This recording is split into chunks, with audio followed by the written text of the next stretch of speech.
কোরআন শুনতে পেয়েছি, আমাদের মনে হয় এই বিস্ময়কর কোরআন নাযিল হওয়ার কারণে আমরা আর আসমানে যাইতে পারি না। আমার ভাইরা, আল্লাহর হাবিব রাতের অন্ধকারে কোরআন তেলাওয়াত করতেন, কাফেররা পর্যন্ত ঘরের পাশে দাঁড়িয়ে কোরআন শুনত। আল্লাহর হাবিব রাতের অন্ধকারে কোরআন তেলাওয়াত করতেন। আবু জাহেল মুসলমানকে ডাকতো, আবু সুফিয়ান তুমি কখন এসেছো? বলে যখন গভীর তখন আমি এসেছি। তুমি কখন এসেছো?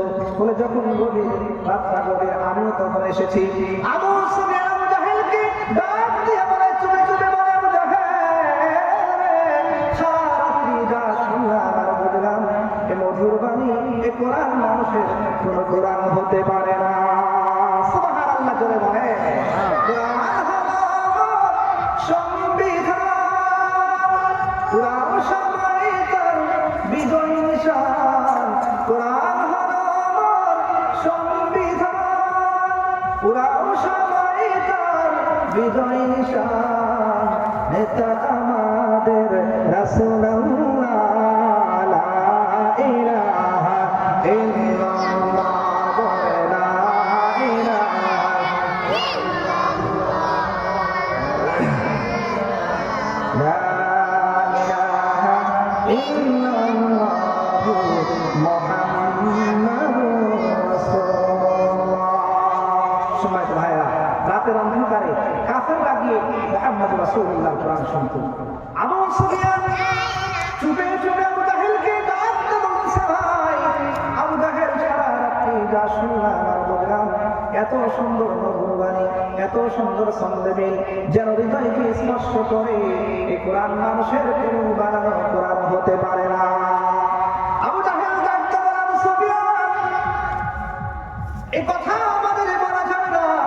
আমরা যদি এই কথা বলি, মক্কা নগরী আমাদের দখলে থাকবে না। আসলে আমরা শপথ করে বাড়িতে চলে যাই, শপথ করে লাখ মানাত ইসলামের কসম করবো, তারা তো এগুলা পূজা করতে হবে, এই জন্য এগুলাই পূজা করবো।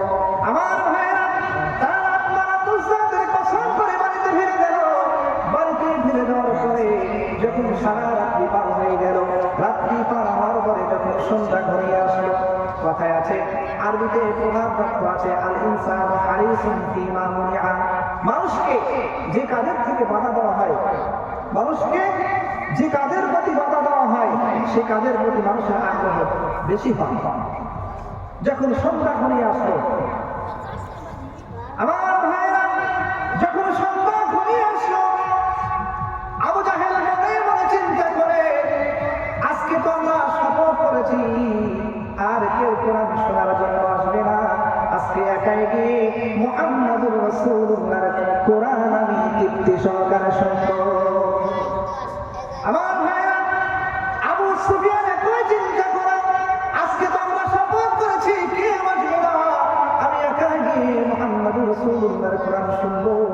এই চিন্তা করে সবাই যখন রাত্রের অন্ধকারে কোরআন তেলাওয়াত শোনার জন্য মুহাম্মদ রাসূলুল্লাহ বাড়ির পাশে এসে দাঁড়িয়েছে, রাত্রি যখন গভীর, কোরআন তেলাওয়াত শুনতেছে, বসার সুযোগ হয় নাই। কোরআন তেলাওয়াত শুনতে শুনতে ভোর হয়ে গেছে, যখন ফর্সা হবে হবে না। চিন্তা করো, আজকে তো আমরা শপথ করেছি, যদি কেউ দেখে ফেলে শপথ ভঙ্গ করার কারণে অপরাধী হয়ে যাব। এই চিন্তা করে বাড়ির বিকাশ কাপড় নিয়েছে, গলির ভিতরে এক অপরের সাথে হুজুর নিয়ে জমিয়ে পড়ে যায়। আবু জাহেল রাগ ধরে, কে বলে, আমি আবু জাহেল। কি ব্যাপার, তুমি তো শপথ করো না, তুমি এখানে এসেছে করে? আবু সুফিয়ান বলে, বেটা মাথা বাড়ি করো, তুমি এখানে এসেছো কেন? তুমি তো বারণ করলে, তুমিও দেখতেছো এখানে এসেছো। আবু জাহেল বলে, এভাবে যদি চলতে থাকে তাহলে তো এক সময় মক্কা নগরী আমাদের দখলে থাকবে না, এই মক্কা নগরী কোরআনের নগরীতে পরিণত হয়ে যাবে। সুবহানাল্লাহ। আবু জাহেল বলে, এভাবে তো চলতে পারে না, আসো আমরা কোরআনে আইন করি, আমরা কোরআন করি। এই কোরআন তো আমরা শুনবো না, বরং যারা শুনবে তাদেরকেও বাধা দেবো। কিভাবে বাধা দেবো? যখন কোরআন তেলাওয়াত করবে আমরা ঢোল তবলা বাজাবো, এভাবে কোরআন তেলাওয়াতে ভিন্ন ঘটাবো। আল্লাহ রাব্বুল আলামিন তাদের কথাকে কোরআনের ভিতরে তুলে ধরেছেন। আল্লাহ রাব্বুল আলামিন বলেন, وقال الذين كفروا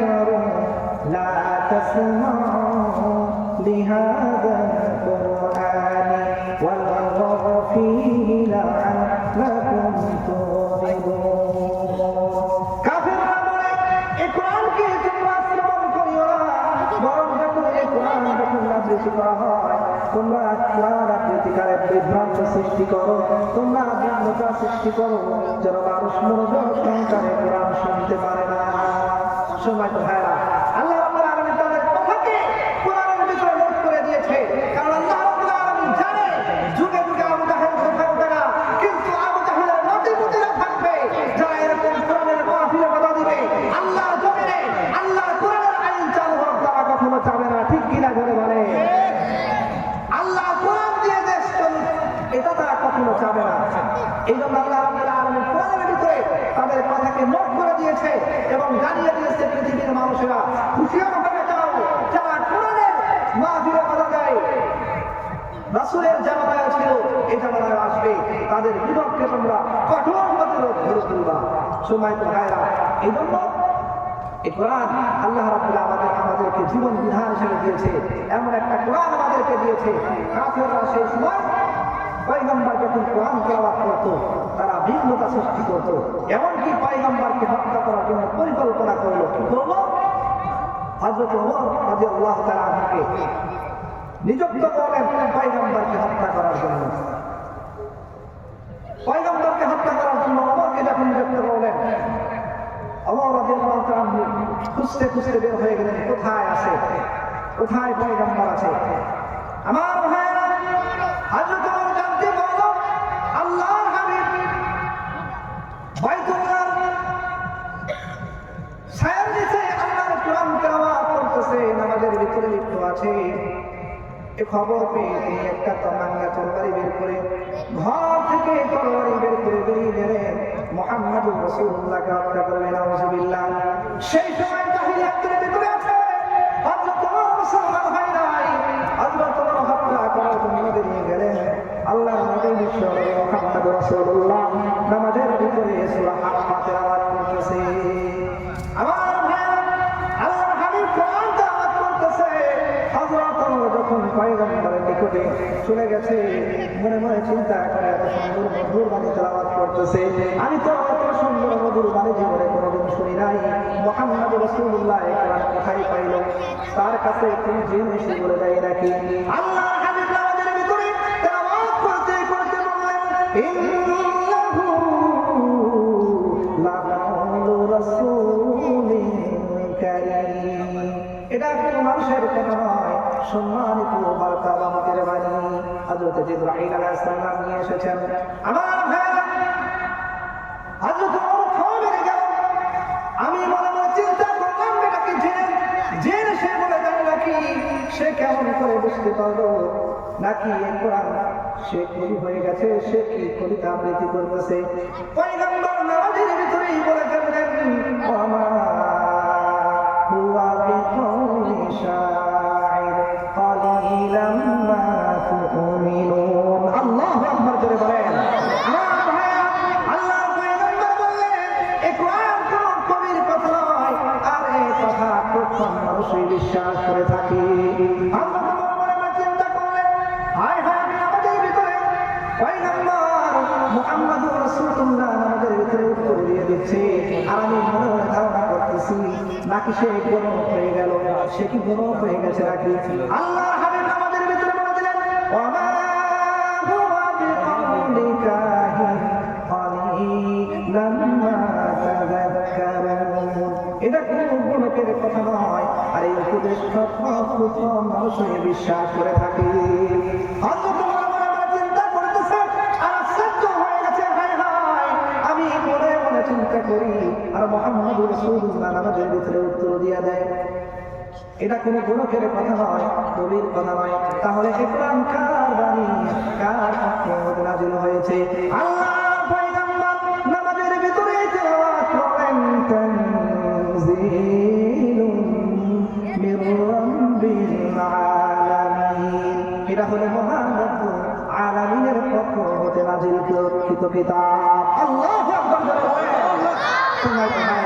যখন হযরত ওমর এই আয়াত শ্রবণ করলেন, হযরত ওমর বলে, ইসলাম যেন পুরো শক্তি নিয়ে আমার দিলের উপরে এমন ভাবে আঘাত করলো, মনে হয় আমি এখন ইসলাম গ্রহণ করি। কিন্তু হযরত ওমর সেই সময় ইসলাম গ্রহণ করেছিল না, পরে ইসলাম গ্রহণ করেছিল।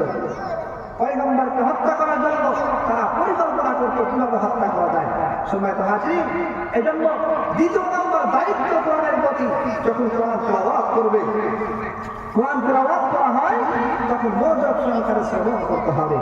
চতুর্থ নম্বর হওয়া হলো এই কোরআন যখন তেলাওয়াত করতে হবে বুঝে বুঝে কোরআন তেলাওয়াত করতে হবে, বুঝে বুঝে কোরআন করতে হবে।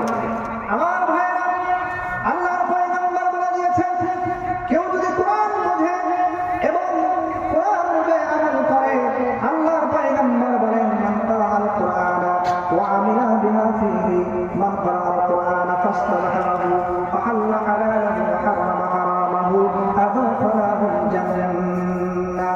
আল্লাহর পয়গম্বর বলেন, কোন ব্যক্তি যদি কোরআন তেলাওয়াত করে এবং কোরআন অনুযায়ী আমল করে, আল্লাহ রাব্বুল আলামিন কাল কিয়ামতের ময়দানে আল্লাহ তাআলা তাকে জান্নাত দান করবে।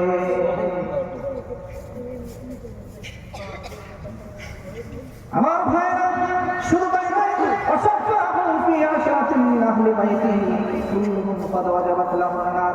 আল্লাহ রাব্বুল আলামিন 10 জন ওয়াজিবকৃত জাহান্নামী, যাদের উপরে জাহান্নাম ওয়াজিব হয়ে গেছে, এরকম ব্যক্তিকে সুপারিশ করার দায়িত্ব আল্লাহ রাব্বুল আলামিন